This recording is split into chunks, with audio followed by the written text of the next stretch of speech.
Dear student, आज के topic का विषय है इंडियन कॉन्ट्रैक्ट एक्ट या अनुबंध अधिनियम, एक संक्षिप्त परिचय। हम दैनिक जीवन में अपनी रोज़मर्रा की आवश्यकताओं को पूरा करने के लिए जाने अनजाने में कोई न कोई अनुबंध करते रहते हैं। जैसे किसी दुकानदार से राशन का सामान खरीदना या किसी सेवा प्रदाता कंपनी से, जैसे रोडवेज रेलवे से गंतव्य दूरी तक जाने के लिए टिकट खरीदना। बदले में दुकानदार एक निर्धारित प्रतिफल के बदले या एक निर्धारित राशि के बदले हमें वो वस्तु उपलब्ध करा देता है। इस तरीके से हमारे बीच में जो संबंध बनते हैं वो एक अनुबंध का रूप ले लेते हैं या अनुबंध बन जाते हैं। ये हमारे दैनिक जीवन में जो हम वचन या वायदा या प्रॉमिस या प्रतिज्ञा करते हैं वो आगे चलकर एक वचन या अनुबंध या एक करार का रूप ले लेते हैं। जैसे पुस्तकालय से पुस्तक लेना, दुकानदार से कोई वस्तु उधार खरीदना। जब हम बस में सवार होते हैं तो हमारे एवं बस मालिक के बीच एक अनुबंध बन जाता है, जिसके अंतर्गत बस मालिक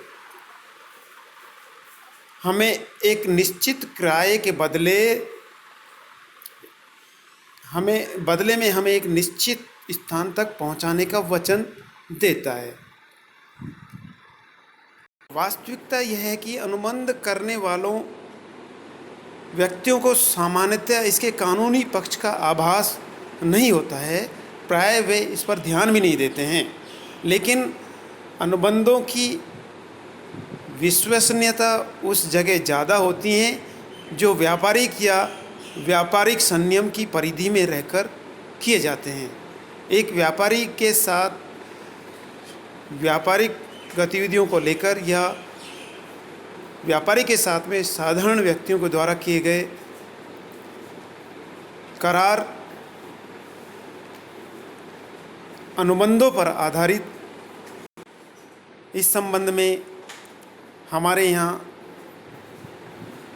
कॉन्ट्रैक्ट एक्ट 1872 से पहले पूर्व में कोई भी इस तरीके की व्यवस्था नहीं थी जो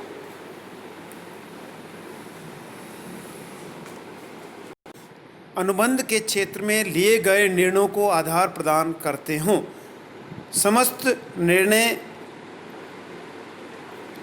अंग्रेजी विधान के निर्णयों के आधार पर बेस्ड थे तथा उन्हीं के आधार पर न्यायाधीश अनुबंधों के संबंध में निर्धारित निर्णय लेते थे। लेकिन सर्वप्रथम भारत में 25 अप्रैल 1872 को भारतीय अनुबंध अधिनियम पारित हुआ तथा समस्त भारत में जम्मू कश्मीर राज्य को छोड़कर 1 सितंबर 1872 को कॉन्ट्रैक्ट एक्ट लागू किया गया। भारतीय अनुबंध के अधिनियम को 2 भागों में बांटा गया है। प्रथम भाग में सेक्शन 1 से 75 तक की धाराएं हैं जो अनुबंध के सामान्य सिद्धांतों और सभी प्रकार के कॉन्ट्रैक्ट या अनुबंधों पर लागू होती है। द्वितीय भाग में धारा 76 से 266 तक की धाराओं को शामिल किया गया है जो विशिष्ट प्रकार के अनुबंधों जैसे वस्तु विक्रय अनुबंध, क्षतिपूर्ति एवं गारंटी का अनुबंध, निक्षेप एवं गिरवी के अनुबंध, एजेंसी तथा साझेदारी के अनुबंधों से संबंधित हैं। वस्तु विक्रय से संबंध मामलों की अधिकता के कारण भारतीय अनुबंध अधिनियम की धारा 76 से 123 को रिपेल्ड किया गया, हटाया गया। इन्हें निरस्त कर एक सेपरेट या एक पृथक से एक अधिनियम बनाया गया।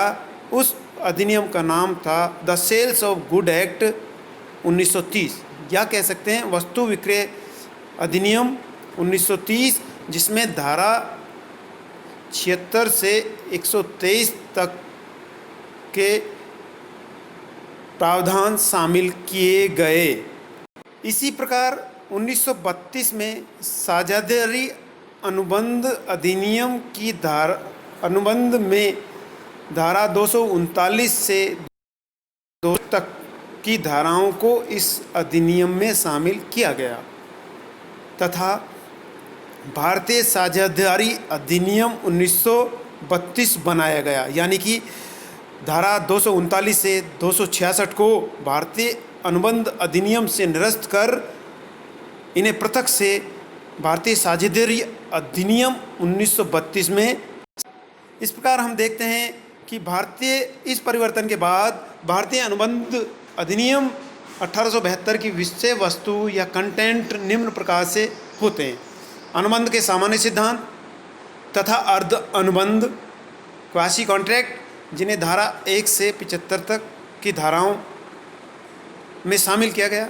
नंबर 2, हानि रक्षा तथा गारंटी के अनुबंध या कॉन्ट्रैक्ट ऑफ इंडेमनिटी और कॉन्ट्रैक्ट ऑफ गारंटी के प्रोविजंस से संबंधित धाराएं 124 से 147 तक ली गई। इसके बाद निक्षेप तथा गिरवी अनुबंध के प्रावधान धारा 148 से 181 तक शामिल किए गए तथा एजेंसी अनुबंधों से संबंधित धाराएं 182 से 238 तक को शामिल किया गया। भारतीय अनुबंध अधिनियम की एक इम्पॉर्टेंट जो बात है वो पक्षकारों के बीच एक कॉन्ट्रेक्चुअल रिलेशन या अनुबंधात्मक संबंध स्थापित करता है तथा उन अनुबंधात्मक संबंधों से उत्पन्न अधिकारों और दायित्वों को पूरा करने का प्रयास करता है।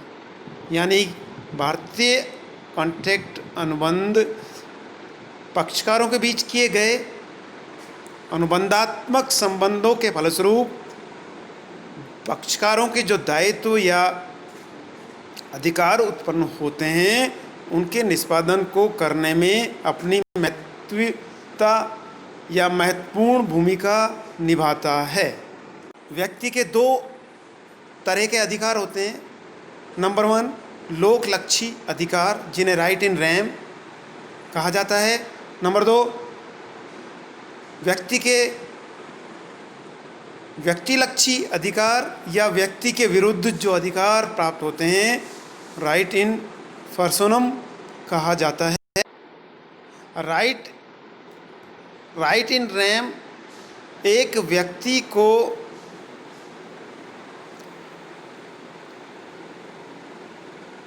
विश्व के विरुद्ध जो अधिकार मिलने हैं उन अधिकारों को शामिल किया जाता है।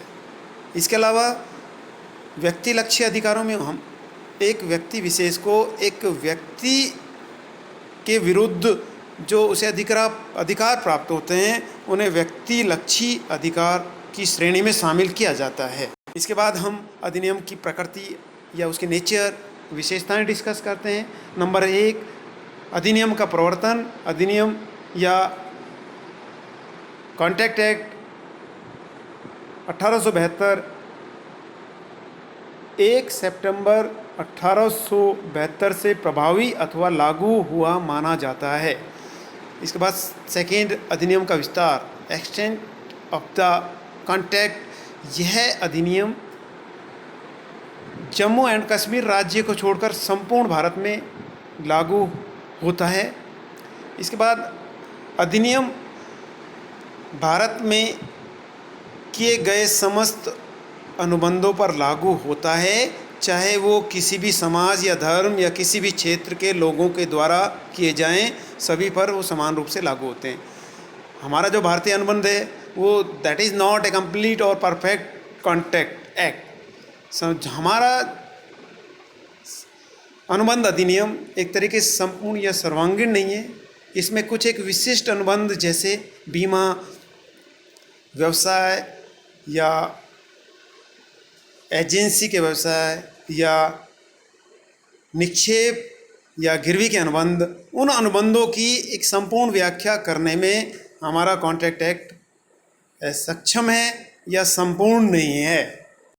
महत्वपूर्ण निर्णयों जैसे माल विक्रय, संपत्ति हस्तांतरण आदि के संबंध में इंडियन कॉन्ट्रैक्ट एक्ट में कोई भी प्रोविजंस नहीं किए गए हैं। अर्थात सामान्य परिस्थितियों में जो अनुबंध किए जाते हैं, उन अनुबंधों से उत्पन्न दायित्व एवं अधिकारों की व्याख्या करता है या उनके निष्पादन के संबंध में जो प्रोविजंस हैं, उन प्रोविजंस को पूरा करने में हेल्प करता है।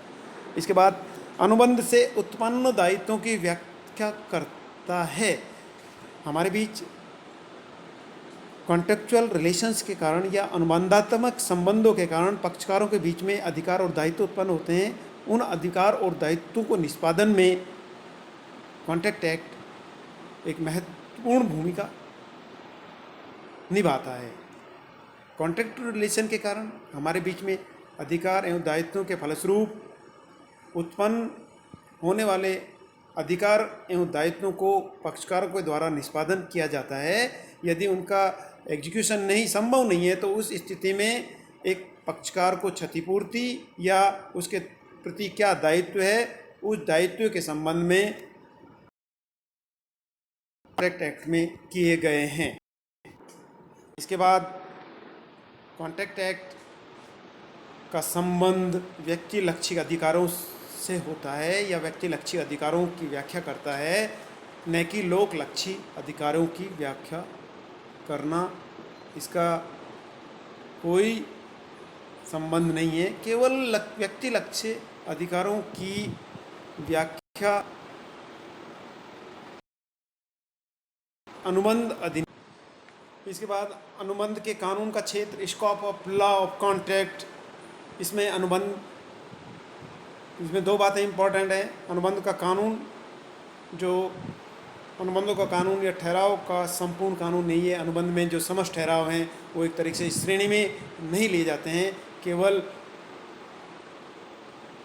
उन सभी ठहरावों को शामिल किया जाता है जो पक्षकारों के बीच विधिवत रूप से वैधानिक उत्तरदायित्व उत्पन्न करते हैं या उनके बीच में लीगल रिलेशंस स्थापित करते हैं। उन ठहरावों को इसमें शामिल किया जाता है। कॉन्ट्रैक्ट एक्ट में वे समस्त ठहराव जो किसी पारिवारिक सदस्य के बीच में किए गए या महत्वपूर्ण किए गए हैं या सामाजिक रूप से ठहराव किए गए हैं या राजनीतिक ठहराव किए गए हैं, उन ठहरावों को अनुबंध अधिनियम में शामिल नहीं किया जा सकता है। अर्थात वे समस्त ठहराव जो पक्षकारों के बीच में लीगल रिलेशन या वैधानिक संबंध स्थापित करते हैं, उन ठहराव को अनुबंध की श्रेणी में माना जाता है।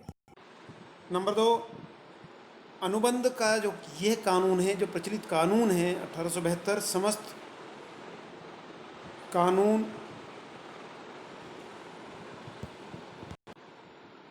समस्त दायित्वों का कानून नहीं है। अर्थात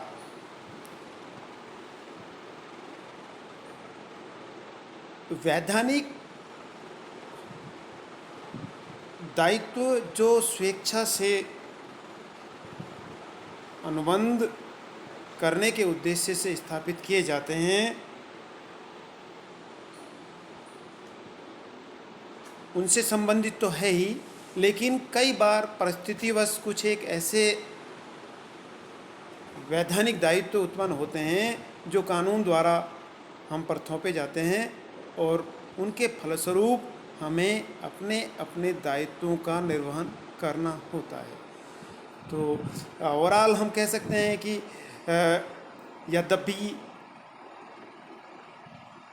कॉन्ट्रैक्ट एक्ट एक तरीके से एक हमारे देश में ठहरावों के निष्पादन, अनुबंधों के निष्पादन या अनुबंधों के निष्पादन के फलस्वरूप होने वाले दायित्वों को पूरा करने में एक महत्वपूर्ण भूमिका निभाते हैं, लेकिन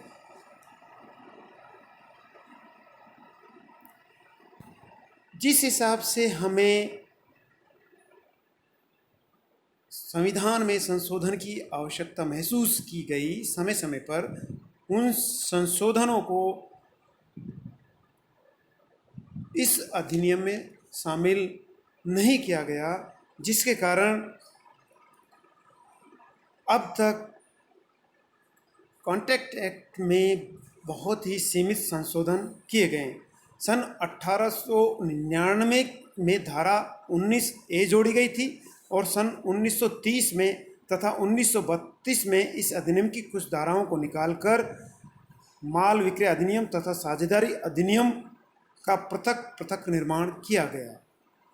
अतः हमें आज ज़रूरत है वर्तमान जो तकनीकी युग या जो डिजिटल इंडिया युग या आधुनिक युग में ऐसे अनुबंध की जो संपूर्ण अनुबंध या संपूर्ण करारों को अपने भीतर समाविष्ट कर सके।